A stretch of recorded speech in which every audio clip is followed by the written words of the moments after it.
परमेश्वर का देखना मनुष्य के जैसा नहीं, परमेश्वर का सोचना मनुष्य के जैसा नहीं। परमेश्वर सारी सृष्टि का मालिक है और सब कुछ उसी की हाथ की रचना है। परमेश्वर अपनी मर्जी के आप मालिक हैं। हमारे रोने या गिड़गिड़ाने से परमेश्वर हमारी नहीं सुनता, बल्कि परमेश्वर जब चाहे वो मींह बरसाता है। हालेलुया। मैं पास्टर रेखा आप सभी का बहुत बहुत स्वागत करती हूँ आज की एक और नई वीडियो में। आशा रखती हूँ कि आप सब इन वीडियो में परमेश्वर के द्वारा आशीष और बरकत प्राप्त कर रहे हैं। परमेश्वर हमें वचनों के साथ बहुत सारी समझ और ज्ञान बख्श रहे हैं, क्योंकि वचन में लिखा है बुद्धि तो यहोवा ही देता है, समझ और ज्ञान की बातें उसी के मुख से निकलती है। हालेलुया। हमें परमेश्वर के वचन के द्वारा बुद्धि मिल रही है, समझ मिल रही है, ज्ञान मिल रही है। तो आइए परमेश्वर का धन्यवाद करें। धन्यवाद करें उस जलाली परमेश्वर का जो नित्य हमें नए वचनों के साथ तृप्त कर रहा है, हमें अपने वचनों की रोटी हमें दे रहा है। जैसे संसार रोटी खा के हम तृप्त होते हैं, हम वचनों की रोटी खाकर हमारी आत्मा तृप्त हो रही है। और मैं विश्वास करती हूँ कि आप लोग जो अब इन रोटी को ले पा रहे हो परमेश्वर के कलाम की, आप सेम नहीं हो, आप सेम नहीं हो प्रभु यीशु मसीह के सामर्थ्य जिंदा नाम में। आज हम परमेश्वर के कलाम को जानेंगे और साथ साथ आप लोगों के लिए प्रेयर भी होगी, और आपने बने रहना, ये मेरी रिक्वेस्ट है। आपने बीच में नहीं छोड़ के जाना। बहुत सारे लोग बीच में ही चले जाते हैं। परमेश्वर आपसे कुछ कह रहा है कलीसिया, परमेश्वर आज आपसे बात कर रहा है कलीसिया। आप क्यों नहीं सुनने के लिए तैयार है? क्यों नहीं चाहते कि हम परमेश्वर की बात को सुने? इन उपवास प्रार्थना में परमेश्वर का खास मैसेज है आप लोगों के लिए। आप उन मैसेज को रोजाना लीजिए अपनी जिंदगी में। परमेश्वर आपकी जिंदगी को बदल रहे हैं। हालेलुया। और जितने लोग इन वीडियो को देख रहे हैं, इतना प्रेम दे रहे इस चैनल को, मैं आप सभी का भी धन्यवाद करती हूँ। पिता परमेश्वर का भी धन्यवाद करती हूँ जो आप लोगों को इस चैनल के ऊपर लेके आ रहा है। आप सेम नहीं है, मेरा विश्वास आप सेम नहीं है कलीसिया, प्रभु यीशु के नाम से आमीन। कलीसिया बहुत ही बार ऐसा होता है कि हमें लगता है कि हमारी प्रार्थना प्रभु के सन्मुख नहीं पहुंच रही है। हमें लगता है कि परमेश्वर हमारी प्रार्थना को सुन नहीं रहे। हमें लगता है कि जब हम चर्च जाते हैं तो हम रेगुलर परमेश्वर के वचन को सुन रहे हैं, परमेश्वर के हुक्मों को मान रहे हैं, फिर भी परेशानियां खत्म नहीं हो रही, फिर भी दुविधाएं खत्म नहीं हो रही। तो इसका हल क्या है? तो आज परमेश्वर के वचन में से हम उस हल को लेंगे कलीसिया। आपके जितने वारिस है परमेश्वर सुन रहे हैं, जितने सवाल है वो उनका हल परमेश्वर आज आपको देने वाला है कलीसिया। पहले कि मैं छोटी सी बात के साथ शुरुआत करती हूँ। मेरी ही चर्च का मेंबर, और वो बहुत ज्यादा बीमार था। वो दुष्ट आत्मा में जकड़ा रहता था और दुष्ट आत्माओं से बहुत तंग करती थी, परेशान करती थी। वो सालों से दुष्ट आत्माओं से उसके पीछे पड़ी हुई थी। उन्होंने बहुत चर्च बदले पर उन्हें आराम नहीं आ रहा था। फिर एक दिन उनके फादर ही हमारी चर्च में लेकर आते हैं, और अब मुझे वो कहते हैं कि बेटी, ये मेरी बेटी है, ऐसे मैं तुम्हारे हाथों में सौंपता हूं। चंगा करना नहीं चंगा करना ये आपकी मर्जी है। और मैंने उसके फादर को बोला कि चंगा करना मेरे हाथों में नहीं, ये परमेश्वर के हाथों में है। परमेश्वर जिसके ऊपर दया करना चाहे उसके ऊपर दया करते हैं। मेरे हाथों में कुछ भी नहीं। मैं तो एक आम जैसा आपकी तरह इंसान हूं। हाँ, परमेश्वर ने चुना है मुझे बड़े कामों को करने के लिए, पर मैं परमेश्वर की गुजारिश लगा सकती हूँ, अधिकार के साथ प्रार्थना कर सकती हूँ। उस वैरी को, उस डेविल को उसकी जिंदगी से निकल जाने का हुक्म मैं दे सकती हूँ जो परमेश्वर ने मुझे दिया है। चंगा करना या ना करना ये परमेश्वर के हाथों में है। और जब मैंने ये बातें बोल दी, उस पिता ने खुशी खुशी ये एक्सेप्ट किया कि पता नहीं, हमें नहीं मालूम, पर हम अपनी बेटी को आपके भवन में छोड़े जाते हैं, आपकी चर्च में आज से हम देते हैं। वो बहन सच में बहुत दुखी थी, बहुत परेशान थी, क्योंकि दुष्ट आत्मा ऐसे उसे तंग करता था कि सब गली मोहल्ला उनका देखता था उसके घर में कि ये क्या हो रहा है। और आपको पता है कि अगर इंसान चर्च में जा रहा है, परमेश्वर के घर में जा रहा है, उसे हीलिंग डिलीवरेंस नहीं मिल रही है, वो तड़प रहा है, वो परेशानी में है, तो लोग बहुत सारे सवाल करेंगे, ये तो चर्च में जाती है, इसे आराम क्यों नहीं आ रहा, इसे आना चाहिए, ऐसा इसके साथ क्यों हो रहा है।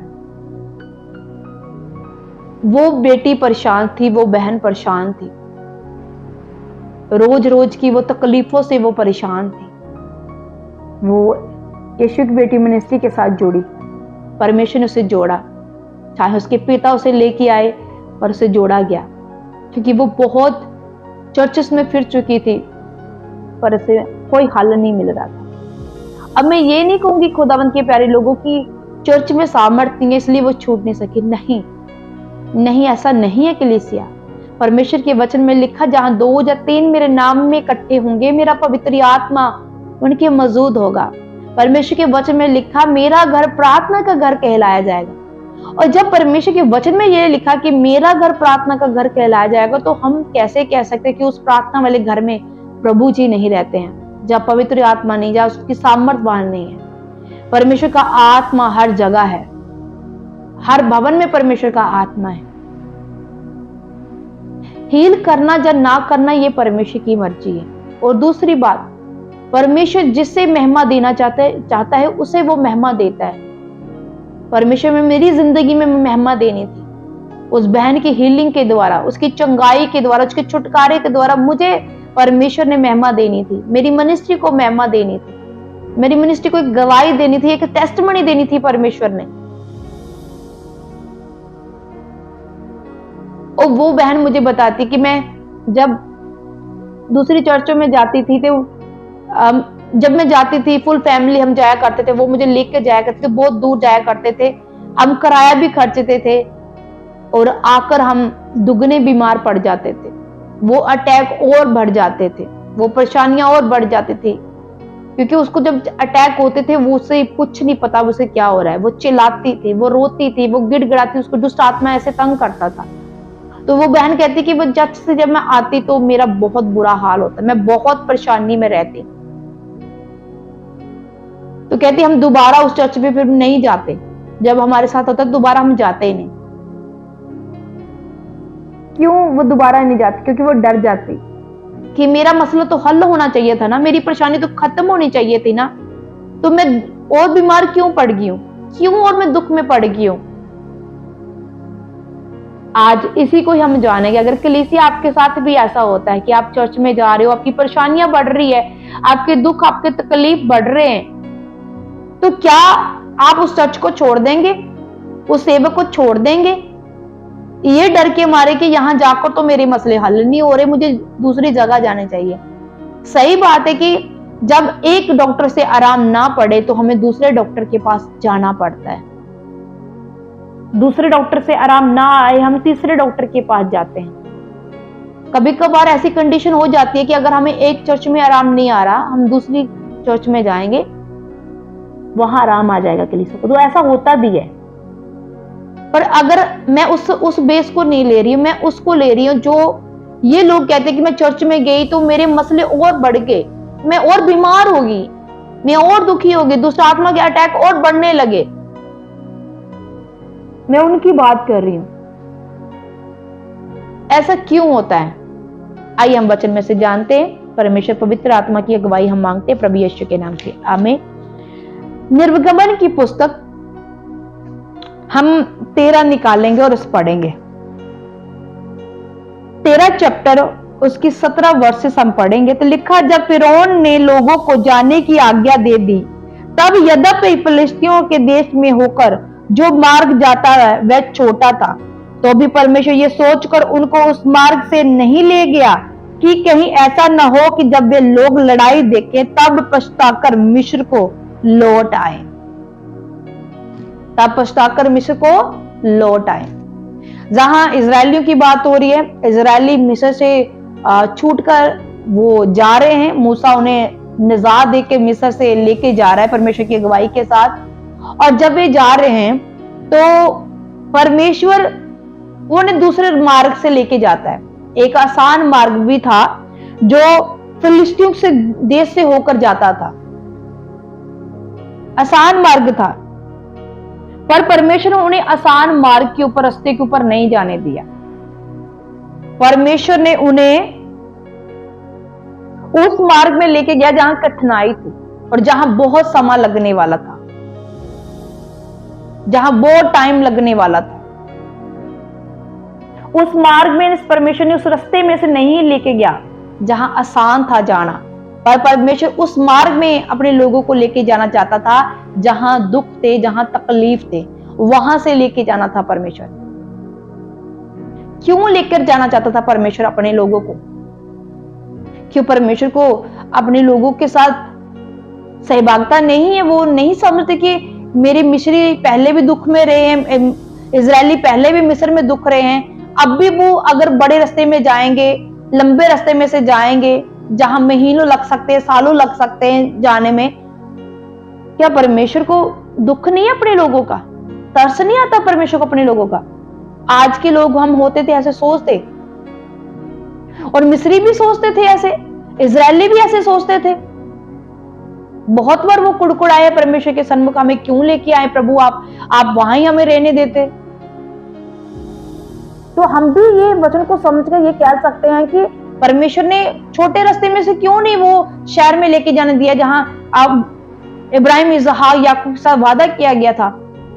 परमेश्वर बड़े मार्ग में क्यों लेके जा रहा है, लंबे मार्ग में से, दुख भरे मार्ग में से क्यों लेके जा रहा है?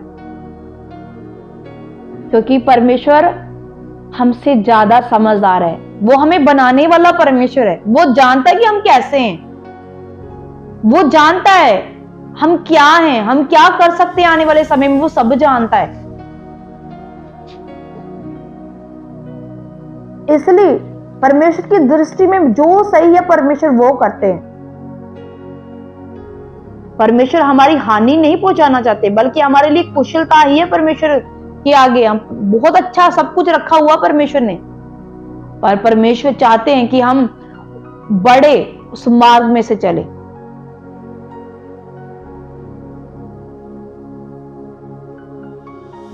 परमेश्वर का वचन नए नियम में यह बताता है कि परमेश्वर का जो रास्ता वो सकरा है, पर जो उसमें प्रवेश करते हैं वो अनंतकाल का जीवन प्राप्त करते हैं, वो स्वर्गीय राज्य में जाते हैं, वो जीवन की हर खुशियों को प्राप्त करते हैं। सुख है परमेश्वर का मार्ग, ये नए नियम में परमेश्वर का वचन कहता है। पर जो लोग सुख रास्ते में चलते हैं वो आगे चल के बड़ी बरकत को पाते हैं, बड़ी ब्लेसिंग को, स्वर्गीय राज्य को वो प्राप्त करते हैं। इसी तरह परमेश्वर नहीं चाहता था कि इजरायली बड़ी आसानी से कनान देश में पहुंच जाए, इसलिए परमेश्वर उन्हें चक्कर लगाता है, उनके घुमाता है परमेश्वर उनको। परमेश्वर बहुत मोहब्बत करते हैं आपसे और मुझसे, वो जो भी करते हैं हमारे भले के लिए करते हैं। कलीसिया, हमें चाहे लग रहा हो कि मेरे साथ ऐसा क्यों हो रहा है, मेरे साथ ऐसा क्यों हो रहा है, पर वो क्यों हमारी भलाई के लिए। कलीसिया, जब हम उस क्यों में रहते हैं हमारे अंदर बहुत सारी बुराइयां खत्म होती है। परमेश्वर उस क्यों में हमें बनाना चाहते हैं कलीसिया, निखारना चाहते हैं हमें कलीसिया। जैसे वो बहन कहती मैं जाती कलीसिया में तो मेरी प्रॉब्लम और भी बढ़ जाती, और भी मैं दुखी होती, परेशान होती। अगर आपकी जिंदगी में कलीसिया हो रहा है ऐसा, परमेश्वर आपको बनाना चाहते हैं। क्योंकि ये मिस्री थे ना, जो इजरायली थे ना, ये आगे पढ़ के देखना, झट ही परमेश्वर को भूल जाते थे। आशीष भी परमेश्वर से लेते, बरकत भी लेते, खाने पीने को सब इनको मिल रहा है, पर फिर से वो बातें करने लगते जब इनको नहीं मिलता। परमेश्वर जानता है हमारी हैबिट को, परमेश्वर इस इजरायलियों की हैबिट को भी जानते, इनकी आदतों के बारे में जानते थे कि ये कैसे है। इसी परमेश्वर उनकी चक्कर लगवाता है, उन्हें आसान रास्ता नहीं देता, परमेश्वर लंबा रास्ता उन्हें देता है कनान देश में जाने के लिए। कि हम सिद्ध हो सके, हम अपने आप को सही कर सके, हम अपने आप को निखार सके, हम अपने आप को बना सके, हम केवल परमेश्वर के ऊपर भरोसा रख सके। जब हम बड़े लंबे समय रास्ते के ऊपर चल रहे होंगे ना, तो परमेश्वर हमारी मदद करेगा उस लंबे रास्ते में जाने के लिए, वो हमारी सहायता करेगा। क्योंकि अगर हम आसान वाला रास्ता चूज कर लेते हैं, हम वो कुछ नहीं ले सकते, वो सब बातें नहीं सीख सकते जो परमेश्वर हमें सिखाना चाहते हैं। इसलिए परमेश्वर ने उनको छोटा रास्ता नहीं दिया, लंबा रास्ता दिया। क्यों दिया लंबा रास्ता?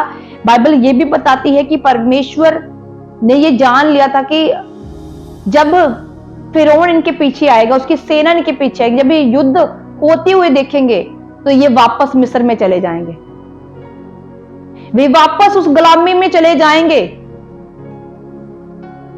अगर मैंने लंबा रास्ता दूंगा तो लड़ाई होगी, युद्ध होगा, पर ये वापस नहीं जाने पाएंगे, क्योंकि रास्ता ये काफी तय कर चुके होंगे, ये वापस नहीं जाने पाएंगे। परमेश्वर को पता हमारी कमजोरी का कि हम कैसे हैं। आज हो सकता है हम बड़ा धन्यवाद करते हैं, बड़ी तारीफ करें, रोजों का समय चल रहा है, हम रो रो के दुआई दे रहे हैं, रो रो के हम प्रार्थना कर रहे हैं, बड़े पवित्र बनके, धर्मी बनके हम बता रहे हैं। परमेश्वर को पता है हम कितने धर्मी हैं। परमेश्वर सब जानता है, हमारे घमंड को, हमारी बातों को, हमारे मन में क्या चलता है वो सब जानता है। इसलिए परमेश्वर कभी कभार हमें उन दुखों में से लेकर, उन परेशानियों में, उन बीमारियों में से होते हुए लेकर जाता है कि हम परमेश्वर को हमेशा याद रखें कि हमारे साथ कौन है। और कलीसिया जब हम दुखों में से गुजर रहे होते हैं, हम तकलीफों में हम गुजर रहे होते हैं, परमेश्वर हमें कभी नहीं छोड़ते, परमेश्वर हमें कभी नहीं त्याग। जब वो लंबा रास्ता हम तय कर रहे होते हैं ना, प्रभु हमारे साथ ही होते हैं, परमेश्वर हमारे साथ ही होता है। हम वचन में पढ़ेंगे 21 में आगे हम पढ़ते हैं, और यहोवा उन्हें दिन को मार्ग दिखाने के लिए मेघ के खंबे में और रात को उजाला देने के लिए आग के खंबे में होकर उनके आगे आगे चलता था, जिससे वे रात और दिनों में चल सके। Hallelujah, hallelujah. जब हम दुखों में गुजर होते, लंबा पैंडा हम तय कर रहे होते हैं, परेशानियों में होते हैं, बीमारियों में होते हैं, हमारे काम नहीं बढ़ रहे होते, जब हम लंबे पैंडे में होते हैं, परमेश्वर तब भी हमारे लिए मुहैया करवाता है, हमारी रखवाली करता है। तब भी परमेश्वर हमें छोड़ नहीं देता, वो तब भी हमारी केयर करता है। यहाँ जब वो लंबे पैंडे में जा रहे हैं इजरायली, तो परमेश्वर दिन के लिए उनके लिए बादल बनाता था और रात को आग का खंभा उनकी अगुवाई करता था। हालेलुया। उनको दिन में छांव मिलती थी और रात को उन्हें रोशनी मिलती थी। परमेश्वर ने उन्हें छोड़ा नहीं, परमेश्वर ने उन्हें त्यागा नहीं। अगर परमेश्वर कलीसिया हमें एक लंबे रास्ते पर लेके जा रहा है जहां हमारी गवाही नहीं बन पा रही है, हम बड़े लंबे दुखों में गुजर के चल रहे हैं, तो कलीसिया ये मत हम कहें कि परमेश्वर हमारे संग नहीं है। परमेश्वर हमारे संग है, उसका फेवर है, उसका अनुग्रह हमारे ऊपर है। वो दिन को हमारे लिए बादल बनाता है, रात को हमारे लिए रोशनी पैदा करता है कि हम चल सके उस लंबे पैडे में, और लंबे रास्ते में हम चल सके, हम गिर ना जाएं। वो हमारी अगुवाई करता है कलीसिया, वो सदा हमारे संग रहता है कलीसिया। Hallelujah, hallelujah. अगर आप चर्च जा रहे, आपको टेस्टमेंट नहीं मिली है, रुकिए, वहां ही रुकिए, ठहरिए। वो खुदा का खादम आपके लिए प्रार्थना कर रहा है,